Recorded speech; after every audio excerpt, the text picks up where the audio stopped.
하나님께서 우리 예배를 받으실 줄로 믿습니다. 아멘. 오늘 은혜 받으실 말씀입니다. 마태복음 21장 12절에서 14절 말씀입니다. 신약성경 35면입니다. 마태복음 21장 12절에서 14절 말씀 우리 함께 읽겠습니다. 12절부터 읽겠습니다. 예수께서 성전에 들어가사 성전 안에서 매매하는 모든 사람들을 내쫓으시며 돈 바꾸는 사람들의 상과 비둘기 파는 사람들의 의자를 둘러 엎으시고 그들에게 이르시되 기록된 바 내 집은 기도하는 집이라 일컬음을 받으리라 하였거늘 너희는 강도의 소굴을 만드는도다 하시니라.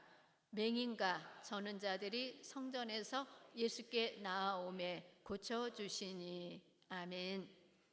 오늘은 마태복음 21장 12절에서 14절 말씀을 본문으로 해서 성전을 청결케 하라, 이런 제목으로 하나님의 말씀을 전해드리겠습니다. 구약시대에는 하나님께 나와서 제사 드리기 위해서 흠이 없는 짐승들을 가지고 와야 했습니다. 하나님께 제사 드리기 위해서 짐승을 가지고 오다 보면 그 짐승이 다치거나 사고로 인해서 다리가 부러지기도 했습니다. 이렇게 하나님께 제사 드릴 짐승이 부정하게 됐을 경우에는 짐승을 새로 구입하여서 하나님께 드려야 했습니다. 그러다 보니까 자연스럽게 짐승을 가지고 오는 것보다는 돈을 가지고 와서 성전 주변에서 짐승을 구입해서 하나님께 제사 드리게 되었습니다. 그렇게 해서 하나님의 예배 초소인 성전 주변에는 장사하는 사람들, 짐승을 파는 사람들이 생기게 되었습니다. 짐승을 파는 사람들은 미리 그 짐승을 제사장에게 보여서 합격 판정을 받은 짐승들을 구비하고 있다가 팔았습니다. 합격 판정을 받은 그 짐승들은 제사 드리기에 합당한 짐승이었기 때문에 그렇게 했습니다. 그러한 제도는 제사장이나 또 예배드리는 성도들이나 또는 매매하는 사람들에게 모두 다 유익하고 좋은 제도였습니다. 그런데 또 헌금을 하나님께 드릴 때는 그 당시에 통용되던 화폐는 성전에서 예물로 쓸 수가 없었습니다. 그래서 하나님께 헌금을 드릴 때는 성전에서 쓰는 돈으로 바꾸어서 드렸습니다. 이러한 그 일로 인해서 성전 주변에는 장사하는 사람들, 돈을 바꿔주는 사람들이 있었고 상점들이 생겨나게 되었습니다. 이 모든 것은 하나님께 예배드리는 사람들의 편의를 위해서는 정말 좋은 일이었고 또 유익한 제도였었습니다. 그런데 이런 제도가 예수님께서 이 땅에 오셔서 사역을 하실 때는 이미 체계적으로 이루어져 있었습니다. 그러한 때에 예수님께서 갈릴리에서 사역을 하시다가 예루살렘으로 입성을 하셨습니다. 그리고 예루살렘 성에 입성하신 예수님은 성전을 둘러보시고 그 다음에 성전에서 어떤 일이 있었나를 다 보셨습니다. 그 예수님은 다음 날 아침에 성전에 들어가셨습니다. 그리고 성전에서 예수님은 노끈으로 채찍을 만들어 성전 안에서 매매하는 사람들 또는 비둘기 파는 사람들, 돈을 바꾸어주는 사람들을 모두 다 내어 쫓으셨습니다. 그리고 그들에게 말씀하시기를 기록된 바 내 집은 기도하는 집이라 일컬음을 받으리라 하였거늘 너희가 강도의 소굴을 만드는도다, 이렇게 말씀을 하셨습니다. 예수님께서는 예배드리는 사람들에게는 유익한 이 제도를 거부하셨습니다. 왜 성전을 청결하게 하셨는지 오늘 우리가 교훈을 받겠습니다. 예수님께서는 성전을 청결하게 하신 첫 번째 교훈은 예배드리는 사람들의 관심이 하나님이시기를 원하셨습니다. 하나님께서는 제사 드리는 일에 짐승을 파는 것, 또 돈을 바꿔주는 것은 예배드리는 사람들의 편의를 위해서는 정말 유익하고 좋은 제도였습니다. 그런데 예수님께서는 비둘기 파는 자들과 돈을 바꿔주는 자들, 이런 사람들의 상을 엎으시고, 또 예수님께서는 그런 사람들을 성전에서 다 쫓아내셨습니다. 예수님께서 그렇게 하신 것은 그들의 관심과 목적이 하나님이 아니었기 때문입니다. 물론 그들도 하나님의 성전에서 예배드리고 하나님을 찬양하고 하나님을 섬기는 일을 하는 사람들이었습니다. 그렇지만 그들은 하나님께 예배드리는 것이 첫 번째 관심이 아니었습니다. 물질적인 소유가 첫 번째 관심거리였습니다.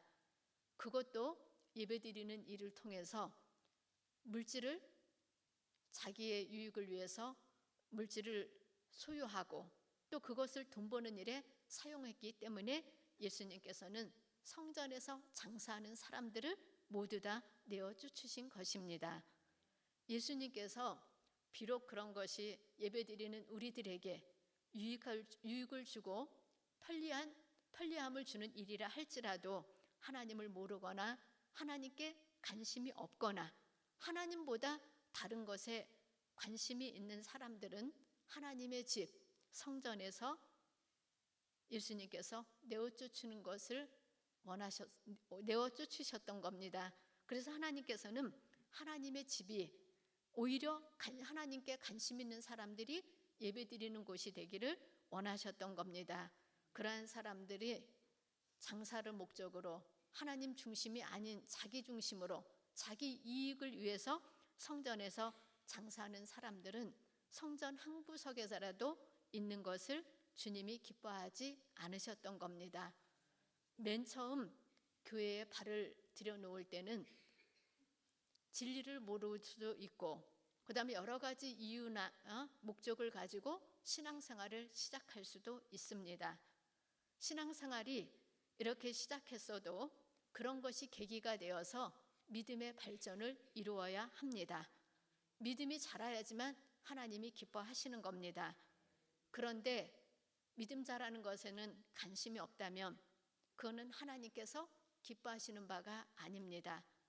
그래서 끝까지 하나님께서 우리들에게 바라시는 것은 우리들이 하나님 앞에 무관심하는 것이 아니라 하나님께 관심 두기를 원하신다는 말씀입니다. 그래서 우리가 하나님께 관심을 두고 하나님을 섬길 때 하나님이 기뻐하시는 것입니다. 그런데 하나님께는 관심도 없고 자기 유익을 위해서만 하나님을 섬긴다면 그 사람들은 예수님께 내어 쫓김을 당하게 될 수도 있습니다. 이러한 사람들은 하나님의 나라에 합당하지 않기 때문입니다. 그래서 예수님께서 마태복음 10장 37절 38절에 이렇게 말씀하셨습니다.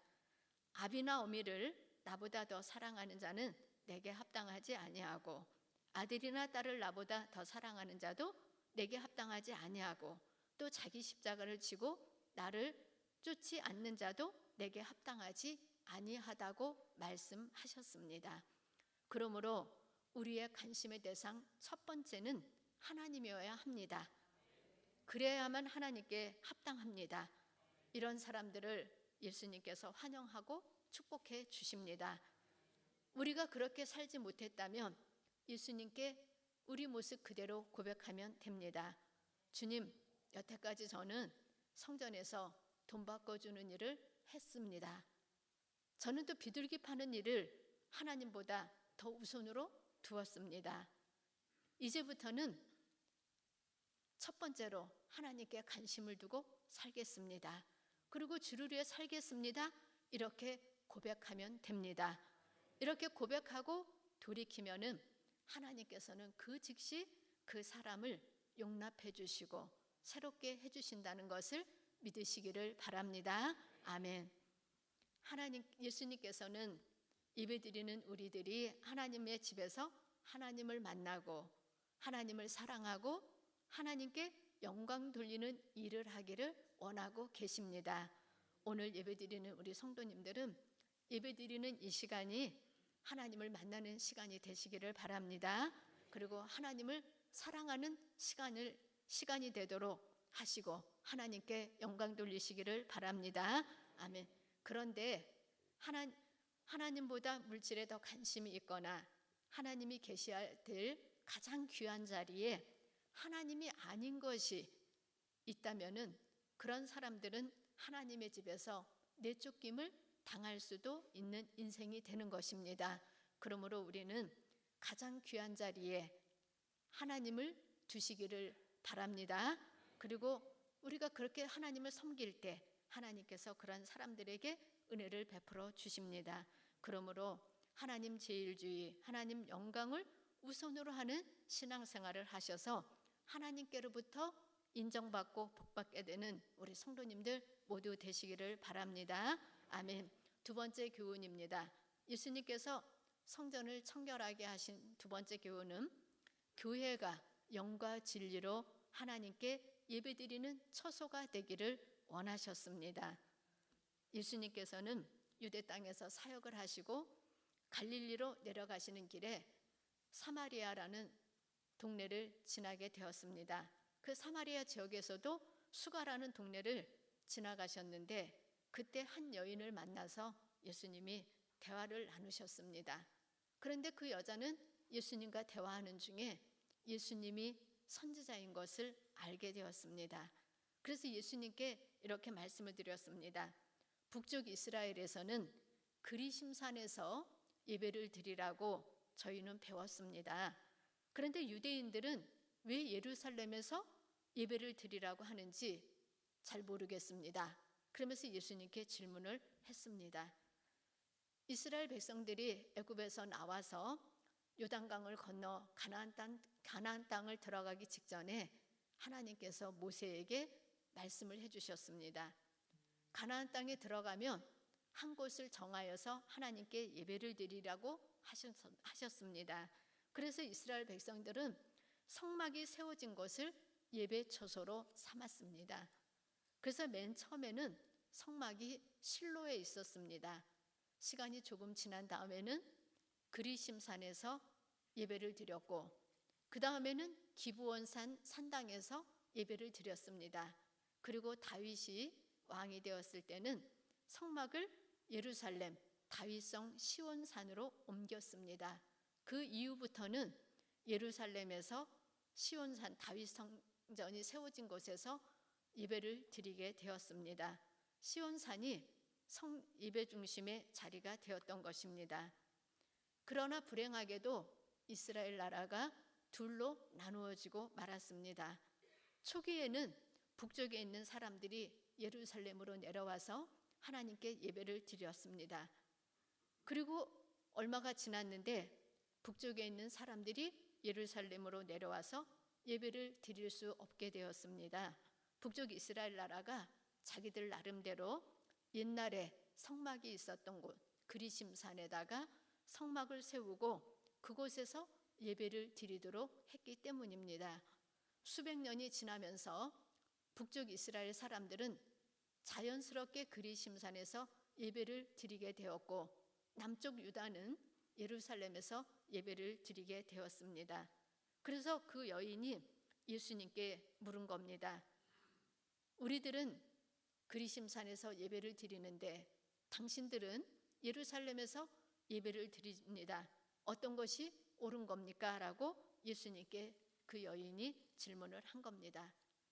예수님께서는 그 여인의 질문에 그들이 예배드리는 그리심산은 하나님께서 정하신 장소가 아니라고 말씀을 해주셨습니다. 그러면서 예수님이 곧바로 말씀하시기를 이 산에서도 말고 예루살렘에서도 말고 너희 아버지께 예배할 때가 이른다고 말씀을 하셨습니다. 그리고 말씀하시기를 너희는 알지 못하는 것을 예배하고 우리는 아는 것을 예배한다고 말씀해 주시면서 이렇게 말씀하셨습니다. 요한복음 4장 23절 말씀입니다. 요한복음 4장 23절 말씀 제가 읽겠습니다. 아버지께 참되게 예배하는 자들은 영과 진리로 예배할 때가 오나니 곧 이때라. 아버지께서는 자기에게 이렇게 예배하는 자들을 찾으시느니라. 아멘. 하나님 아버지께 오직 영과 진리로 예배할 때가 온다고 예수님이 말씀해 주셨습니다. 그리고 예수님이 오신 때가 바로 그것이 성취되는 때라고 말씀하셨습니다. 그 여자는 예수님의 말씀을 믿었습니다. 그래서 예루살렘에 가지 않아도 진정으로 하나님께 예배할 수가 있었습니다. 메시아 곧 예수 그리스도께서 그 자리에 계셨기 때문입니다. 하나님께 참된 예배를 드리는 곳이 거룩한 곳입니다. 그리고 참된 예배는 영과 진리로 드리는 예배입니다. 영이란 성령 안에서의 뜻입니다. 진리란 진리 안에서라는 뜻이 있습니다. 예수님께서는 우리들이 성령 안에서 진리 안에서 예배드리기를 원하십니다. 그래서 요한복음 4장 24절 말씀에 하나님은 영이시니 예배하는 자가 영과 진리로 예배할지니라고 말씀하셨습니다. 하나님께서는 영과 진리로 예배드리는 사람들을 찾으십니다. 이 말씀을 기억하시고 예배에 정성을 들이시기를 바랍니다. 아멘. 그동안에 예배에 정성을 들이지 못했다면 회개해야 합니다. 그리고 예배드리는 거에 힘써야 합니다. 예배는 죽느냐 사느냐의 문제이므로 예배에 정성을 들이시고 성령 충만하여 진리 대신 예수 그리스도를 중심으로 예배드리고 예수님을 믿고 따르는 우리 성도님들 되시기를 바랍니다. 아멘. 그것이 곧 기독교의 신앙이요 십자가의 생활이며 부활의 길입니다. 이 사실을 믿는 성도님들은 아멘 하시기 바랍니다. 네, 하나님께서 우리가 이렇게 예수님을 중심으로 해서 예배드릴 때 기뻐하십니다. 그래서 예수님께서는 교회가 영과 진리로 예배드리는 처소가 되기를 바라셔서 성전을 청결하게 하신 것입니다. 하나님께 영과 진리로 참된 예배를 드리시고 기도마다 응답받고 하나님 살아계심을 간증하며 영혼 구원하는 사명을 감당하여서 주님 앞에 서는 날 상 받는 저나 우리 성도님들 모두가 되었으면 좋겠습니다.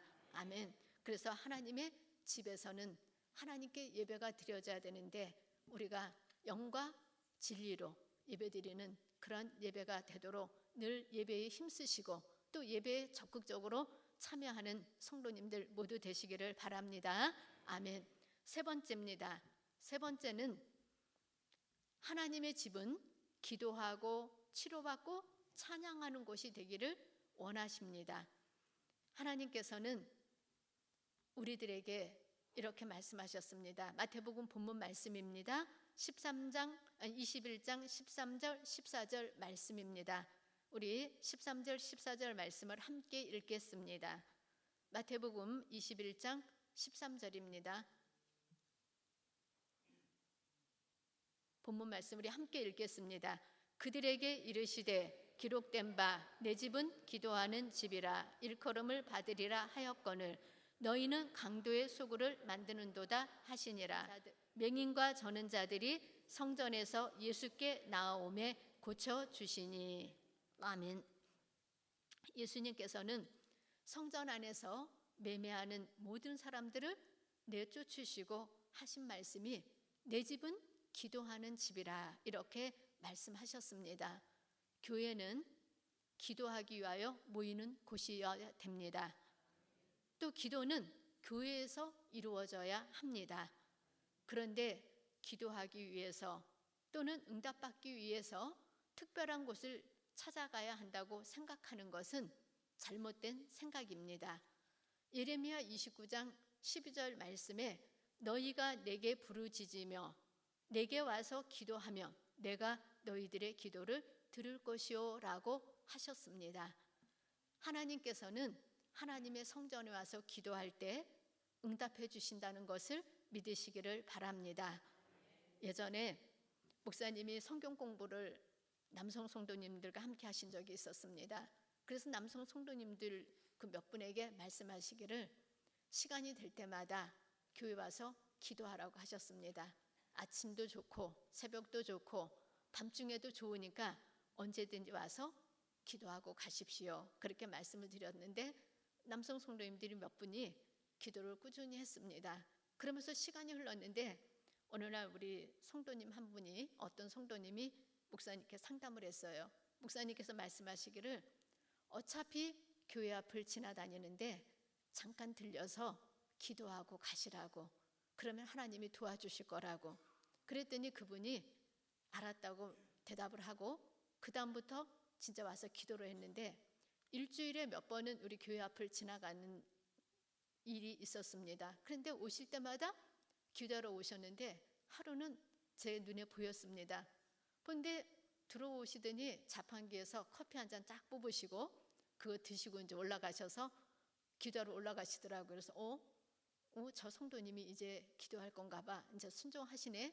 그러고서 있었는데 조금 있으니까 금방 내려오셨어요. 근데 보니까 커피 한 잔 마신 시간이 더 긴 것 같아요. 그래서 제 생각에 하나님, 우리 저 성도님은 성전에 올라가시더니 하나님 안녕하세요. 저 왔습니다. 저 이제 가겠습니다. 꼭 그렇게 하고 내려오신 것 같았어요. 그 정도로 빠른 속도로 내려오셨습니다.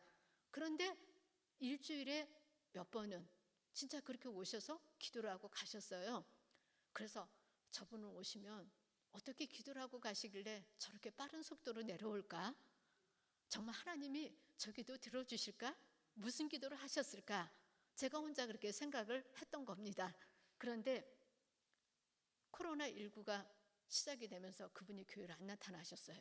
그래서 기도하는 거를 못 보게 되었습니다. 그래서 그 성도님이 이제는 교회도 안 나오실려나 봐. 어떡하지? 지옥 가면? 그리고 걱정을 했는데 어느 날 코로나가 거의 많이 이제 조용해질 때가 됐는데 평일에 교회를 또 오신 거예요. 제가 깜짝 놀라서 막 쫓아나갔어요. 그러면서 아무개 성도님 왜 이렇게 오래간만에 오셨어요? 아우 잘 오셨어요. 그랬더니 막 웃으시면서 그럼요 아버지 집인데 와야지요. 그러세요? 그래서 그러시냐고, 잘 오셨다고, 이제 교회 나오세요. 그랬더니 제가요 그동안에 교회는 안 나왔어도 늘 생각은 하고 있었습니다. 그래요. 그래서 이제 생각을 행동으로 옮기십시오. 그랬더니 알았대요. 그러면서 그분이 하는 얘기가 이렇게 얘기를 했습니다. 제가요 그동안에 여기 지나다니는 동안에 목사님 말씀하셔서 제가 기도했잖아요. 근데 제가 그 말을 듣는데 웃음이 나오는 거예요. 아유 기도나 많이 했으면 진짜 많이 했으니까 그렇지. 그런데 웃음이 나오는데 어떻게 해요? 그래서 웃으면서 제가 그랬죠. 그러셨어요? 그러면 하나님이 응답 주셨네요? 그랬더니 그렇대요. 그러면서 하는 얘기가 제가요 그때 와서 기도하면서 하나님께 응답받은 게 있습니다. 하나님이 저한테 진짜 은혜 주셨거든요. 그래서 저는 제가 우리 성전을 잊어버릴 수가 없지요. 그래서 제가 시간 될 때는 올 겁니다. 그래요. 그래서 잘하셨다고. 그러고서 기도 그러고 있는데 그분이 그래. 목사님 계세요? 그래서 오늘은 목사님 안 계세요. 다음번에 계시면 뵙고 가세요. 그랬더니 알았대요. 그러고 가셨어요. 근데 그분 가시는 뒷모습을 보면서 제가 생각했습니다. 매일 오면은 커피 한 잔 먹는 시간이 더 길고 성전에는 올라갔다 하면 언제 엉덩이 붙이고 앉아 있었는지 금방 내려오시면서 하나님이 무슨 은혜를 주셨길래 응답받았다고 저러시나? 그러면서 제가 하나님께 회개했습니다. 하나님, 내 기준으로 생각했던 거 회개합니다. 우리가 하나님 앞에 그 시간이 짧던 길던 진실하게 기도한다면, 순종하고 기도한다면 하나님이 응답을 주시는데 그냥 우리의 어떤 선입관념을 가지고 생각했던 거 제가 잘못했네요. 하나님, 저 성도님을 보면서 우리가 진짜 하나님 앞에 짧은 시간이라도 간절하게 정말 정성을 다해서 기도한다면 하나님이 응답 주신다는 것을 그분 간증을 통해서 들었습니다. 바로 우리 성도님들도 지나가시는 길이 있으면 아무리 시간 없어도 성전 앞이면 어떻게 하실 거예요? 들어오셔서 기도하시고 진짜 하나님 저 바쁜데요 홈플러스 가다가 잠깐 들렸습니다. 저 물건 사러 가야 되니까 빨리 갈게요. 그리고 가세요. 그래도 하나님이 우리의 일상생활을 통해서 이렇게 하나님의 전을 가까이 하고자 한다면 이런 사람들의 기도를 들으신다는 말씀입니다. 그래서 오늘 말씀에 내게 와서 부르짖으며 또 내게 와서 기도하며 내가 너희들의 기도를 들을 것이라고 약속하셨으므로 하나님의 전을 가까이 하시고 기도하시는 그런 삶을 사시기를 바랍니다. 아멘. 기도는 하나님과의 대화이며 교제입니다. 그래서 기도는 일방적이지가 않습니다. 그런데 많은 사람들이 기도는 혼자서 하나님께 드리는 말인 줄로 오해를 합니다. 기도는 하나님께 우리가 알려드릴 뿐만 아니라 말을 들을 줄 아는 자세가 기도입니다. 하나님께서는 우리의 말을 듣는 것을 기뻐하십니다. 그래서 우리의 입으로 마음의 소원을 하나님께 말씀드려야 하는 것입니다.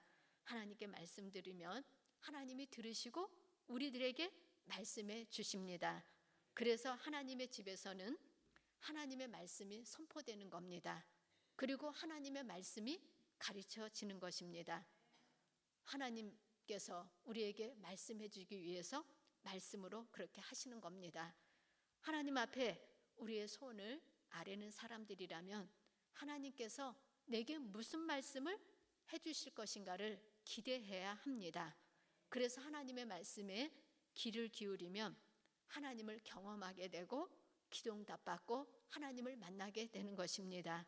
그래서 우리 성도님들이 교회 와서 기도할 때도 또 이제는 하나님이 나에게 어떻게 응답 주실 건가를 기대하시며 하나님의 말씀에 귀를 기울이시는 우리 성도님들 되시기를 바랍니다. 아멘.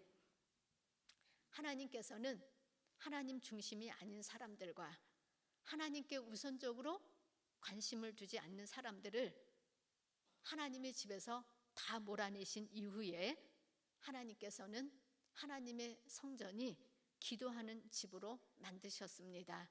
그리고 하나님의 말씀을 듣기를 원하고 하나님께 나온 사람들을 예수님께서 질병도 치료해 주시고 그들의 영혼도 구원해 주셨습니다. 그래서 오늘 본문 말씀 마태복음 21장 14절에 맹인과 저는 자들이 성전에서 예수께 나오매 고쳐주시니 이렇게 말씀하셨습니다. 예수님께서는 성전을 청결하게 하신 다음에 정말 성전에서 기도하는 성도들 또 말씀 듣기를 원하여서 찾아 나온 사람들을 예수님은 그냥 두지 않으셨습니다. 그들의 질병을 치료해 주시고 그들의 기도에 응답을 해 주셨습니다. 그래서 우리도 주님 앞에서 이렇게 치료받고 하나님의 능력을 경험하는 성도들이 되어야 되겠습니다. 아멘. 또한 우리는 우리의 마음의 성전도 돌아보아야 합니다. 우리의 관심이 내 중심적이었는가 아니면 하나님 중심이었는가를 우리 스스로 돌아보아야 합니다. 그래서 하나님 중심이 아닌 것들은 마음속 한 구석에서라도 다 몰아내어야 합니다. 물질적인 가치관, 육신적인 습관 또는 세상적인 가치 기준을 쫓아낼 때 하나님이 역사해 주십니다.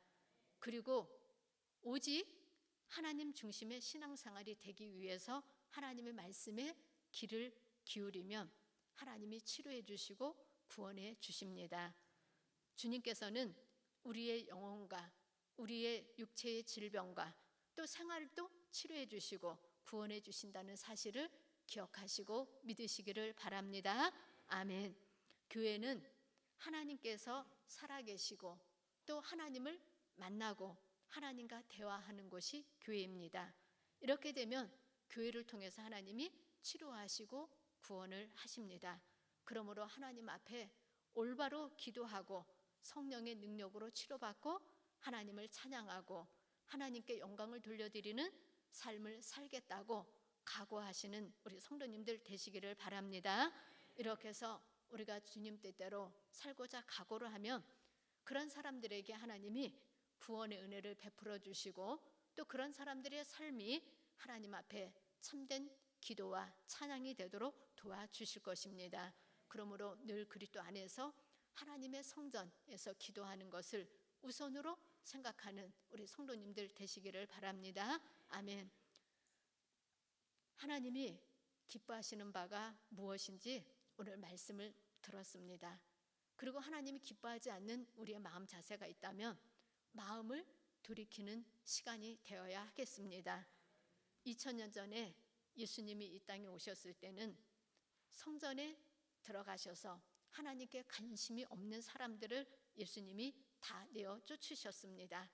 근데 그 예수님이 다시 오신다고 말씀하셨습니다. 다시 오실 예수님은 왕권을 가지고 오십니다. 그리고 이 세상 나라를 심판하실 것입니다. 그러므로 우리의 마음속에서 또 교회 생활 가운데서 또는 일상생활 가운데서 우리 자신을 돌아보고 하나님 중심이 아닌 모든 것들을 몰아내도록 해야 되겠습니다. 그럴 때 하나님 중심의 신앙생활이 되고 우리의 관심이 하나님이신 예수 그리스도가 되는 것입니다. 그러므로 이 세상의 것, 내 중심적인 것 다 버리고 하나님의 입장에 설 수 있도록 늘 하나님과 기도로 교제를 나누시고 성령님을 따라 사시고 성령님과 동행하는 삶을 살도록 하십시다. 아멘. 그리고 예수 그리스도를 진심으로 믿고 따르는 삶이 될 때 하나님께서 우리를 도와주십니다. 그래서 이제부터는 우리가 하나님 중심, 교회 중심, 그 다음에 예배 중심이 되어서 우리가 하나님의 성전에서 기도하고 또 하나님께 부르짖으면 하나님이 우리의 육신의 질병도 치료하시고 환경도 치료하시고 또 우리의 생활도 치료하셔서 모든 일에 하나님의 영광이 되도록 인도해 주실 것을 믿습니다. 아멘. 그러므로 우리 모든 성도님들이 하나님 앞에서 정말 하나님 기뻐하시는 그러한 기도를 하셔서 치료받고 또 응답받고 찬양하는 우리 성도님들 모두 되시기를 바랍니다. 아멘. 하나님의 말씀 다 전해드렸습니다. 다시 한번 요약하겠습니다. 성전을 청결하게 하라는 말씀의 교훈 세 가지였습니다. 첫 번째는 예수님께서는 예배드리는 사람들의 관심의 대상이 하나님이시기를 원하셨습니다. 그 다음에 두 번째는 교회는 영과 진리로 예배드리는 처소가 되기를 원하셨습니다. 세 번째는 하나님의 집이 기도하고 치료받고 하나님을 찬양하는 곳이 되기를 원하셨습니다. 오늘 이 말씀 들었으므로 이 시간에 우리 3분 동안 말씀 생각하시면서 기도하시고 영혼 구원을 위해서 또 우리 맡겨진 사명을 위해서 또 우리에게 주어진 여러 가지 기도 제목들을 가지고 3분간 다 함께 통성으로 기도하시겠습니다.